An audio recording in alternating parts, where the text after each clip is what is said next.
மணி அழைப்பு. சரியாக இரவு 9 மணி. கார்த்திக்கின் அலைபேசி ஒலித்தது. திரையில் தெரியாத எண் என்று மட்டும் தெரிந்தது. நண்பர்கள் யாரோ கிண்டல் செய்கிறார்கள் என்று நினைத்து சிரித்தபடியே அழைப்பை ஏற்றான். மறுமுனையில் மெதுவான குரல் ஒன்று, திரும்பி பார்க்காதே என்று கிசு கிசுத்தது. அந்த ஒரு வாக்கியம் அவன் சிரிப்பையே நிறுத்திவிட்டது. யாருடா இது என்று கேட்டபடியே மெதுவாக திரும்பி பார்த்தான். ஹாலில் யாரும் இல்லை.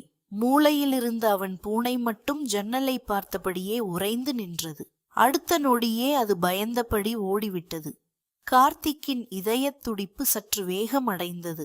அழைப்பு துண்டிக்கப்பட்டதும் ஒரு குறுஞ்செய்தி வந்தது. அதில், நல்லது, நான் சொன்னதை கேட்டாய் என்று மட்டும் இருந்தது. யாருக்கும் இந்த அழைப்பை பற்றி அவன் சொல்லவில்லை. அப்படி இருக்க இந்த செய்தி எப்படி வந்தது என்று அவனுக்கு புரியவில்லை. யாரோ அருகிலிருந்தே அவனை கவனிப்பது போல தோன்றியது.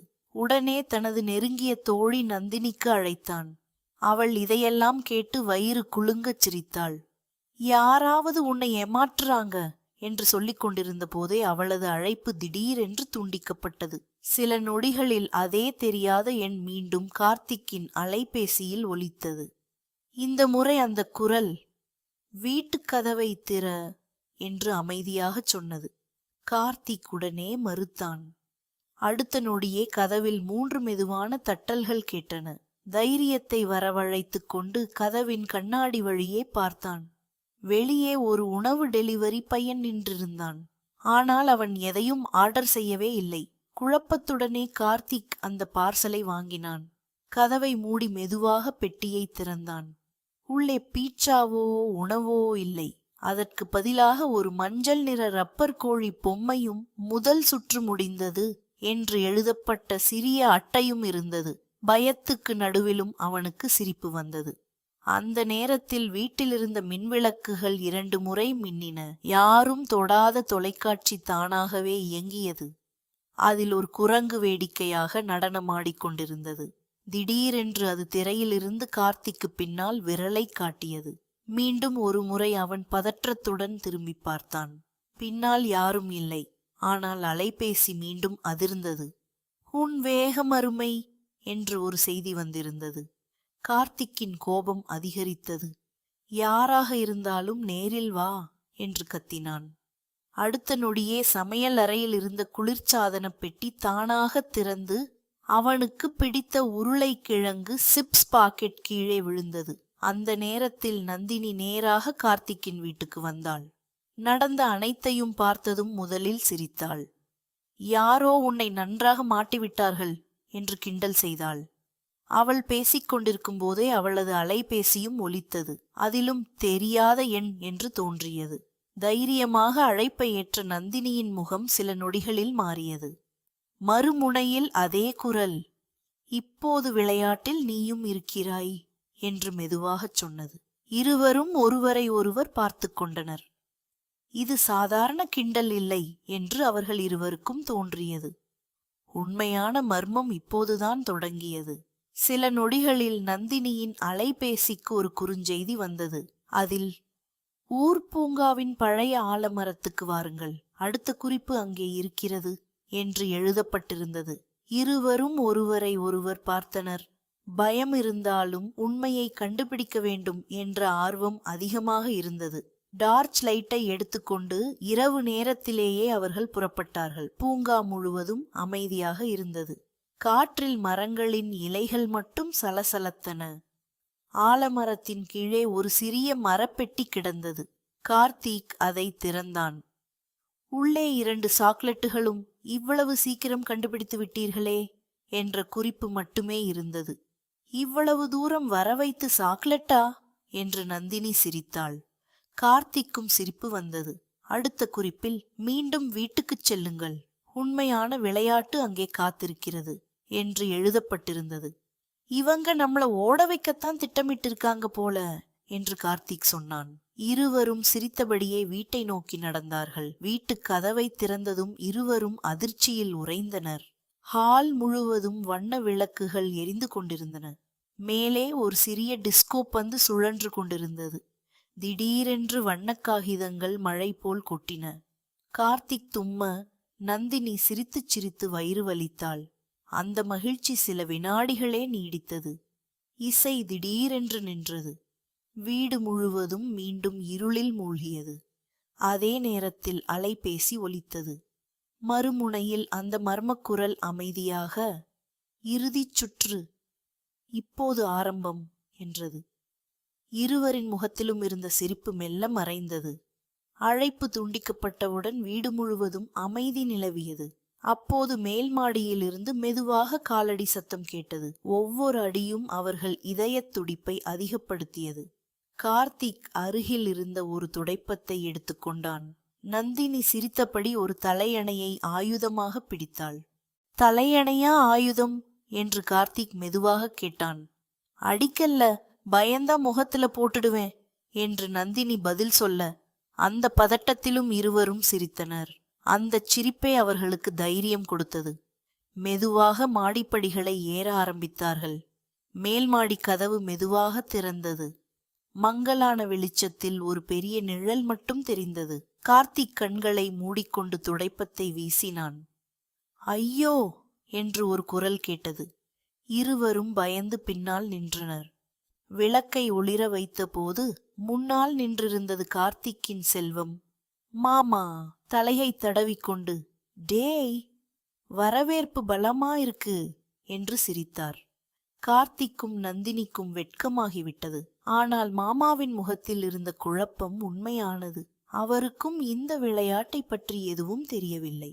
அந்த நேரத்திலேயே மீண்டும் தெரியாத எண் அழைத்தது. அனைவரும் அமைதியாக நின்றனர். இந்த முறை அந்த குரல் சிரித்துக்கொண்டே, "தவறான நபரை பிடித்து விட்டீர்கள். உண்மையான ஆள் இன்னும் உங்களுக்காக காத்திருக்கிறான்" என்றது. அதே நொடியில் வீட்டுக்கு வெளியே ஏதோ பறக்கும் சத்தம் கேட்டது. மூவரும் ஒரே நேரத்தில் ஜன்னலை நோக்கி திரும்பினர். ஜன்னலை திறந்து பார்த்தபோது வீட்டின் முன் ஒரு சிறிய ட்ரோன் வட்டமடித்தபடி பறந்து கொண்டிருந்தது. அதன் கீழே ஒரு சிறிய பரிசுப் பெட்டி தொங்கியது. மெதுவாக அது தரையில் இறங்கியது. மூவரும் ஒருவரை ஒருவர் பார்த்து கொண்டனர். "இதை திறக்கலாமா?" என்று நந்தினி மெதுவாக கேட்டாள். கார்த்திக் தைரியமாக அந்த பெட்டியை திறந்தான். உள்ளே அழகாக அலங்கரிக்கப்பட்ட ஒரு சாக்லேட் கேக் இருந்தது.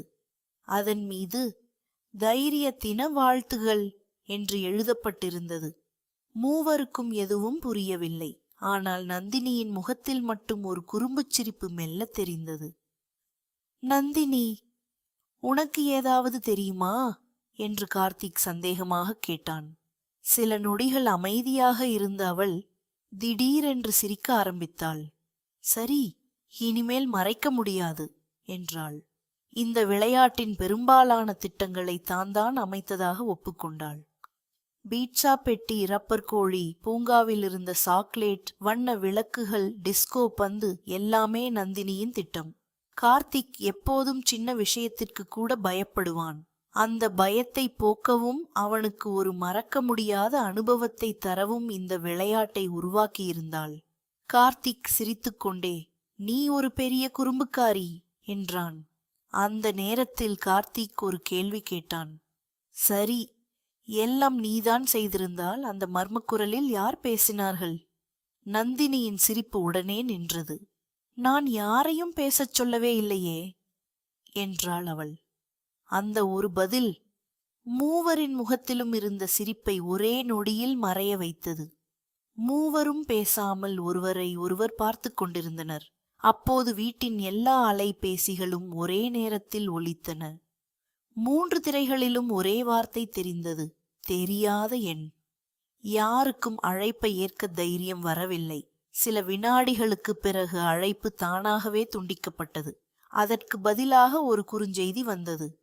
"உங்கள் விளையாட்டு அருமை, ஆனால் என்னுடைய விளையாட்டு இன்னும் தொடங்கவில்லை" என்று அதில் எழுதப்பட்டிருந்தது.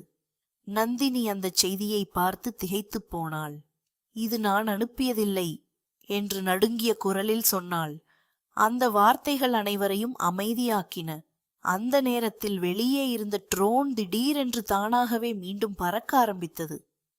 யாரும் இயக்காமல் அது வானத்தை நோக்கி உயர்ந்தது. சில நொடிகளில் அதன் விளக்குகள் அணைந்து இருளில் மறைந்தது. மூவரும் அதை பார்த்து கொண்டே நின்றனர். யாருக்கும் என்ன நடக்கிறது என்று புரியவில்லை. சில நிமிடங்களுக்குப் பிறகு வீட்டில் மீண்டும் மின்சாரம் வந்தது. எல்லாமே பழையபடி அமைதியாக இருந்தது. இனி இப்படிப்பட்ட விளையாட்டே வேண்டாம் என்று கார்த்திக் சிரித்தபடி சொன்னான். எல்லோரும் கேக்கை வெட்டி சாப்பிட ஆரம்பித்தனர். ஆனால் மனதின் ஓரத்தில் அந்த மர்மக்குரல் இன்னும் ஒலித்துக் கொண்டே இருந்தது. அன்று இரவு சரியாக 9 மணி அடித்தது. கார்த்திக் தூங்கச் செல்லும் முன் தனது அலைபேசியை பார்த்தான். எந்த அழைப்பும் இல்லை. அவன் நிம்மதியாக சிரித்தான். அடுத்த நொடியில் திரை தானாக ஒளிர்ந்தது. அதில் ஒரே ஒரு செய்தி மட்டும் இருந்தது. நாளை இரவு 9 மணிக்கு சந்திப்போம். அந்தச் செய்தியை பார்த்த கார்த்திக் மெதுவாகச் சிரித்தான். ஆனால் அந்தச் சிரிப்பில் இன்னும் ஒரு சிறிய மர்மமும் சொல்ல முடியாத ஒரு பயமும் இருந்தது.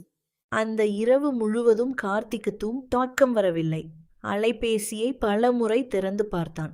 நாளை இரவு 9 மணிக்கு சந்திப்போம் என்ற செய்தி மட்டும் திரையில் அமைதியாக இருந்தது. அதை யார் அனுப்பினார்கள் என்பதை கண்டுபிடிக்க முடியவில்லை. விடியற் காலையில்தான் அவன் கண் மூடியது. அடுத்த நாள் காலையிலேயே நந்தினி வீட்டுக்கு வந்தாள். இருவரும் சேர்ந்து அந்த தெரியாத எண்ணை மீண்டும் அழைத்து பார்த்தனர். இந்த எண் தற்போது பயன்பாட்டில் இல்லை என்ற பதிவு செய்யப்பட்ட குரல் மட்டுமே கேட்டது. இருவரின் குழப்பமும் இன்னும் அதிகரித்தது. செல்வம் மாமாவுக்கும் எதுவும் புரியவில்லை. அந்த நாள் முழுவதும் அவர்கள் அந்த எண்ணை பற்றியே விசாரித்தனர். அருகில் இருந்த செல்போன் கடை, இணையம், நண்பர்கள் என்று எல்லோரிடமும் கேட்டார்கள். ஆனால் அந்த எண் யாருடைய பதிவிலும் இல்லை. அது இருந்துமில்லாத ஒரு எண்ணெய் போல் இருந்தது. மர்மம் இன்னும் ஆழமானது. மாலை நேரம் நெருங்கியது. வீட்டில் அனைவரும் அமைதியாக இருந்தனர். சிரிப்பும் இல்ல, கிண்டலும் இல்லை. ஒவ்வொருவரின் பார்வையும் சுவரில் தொங்கியிருந்த கடிகாரத்தை நோக்கியே இருந்தது. மணி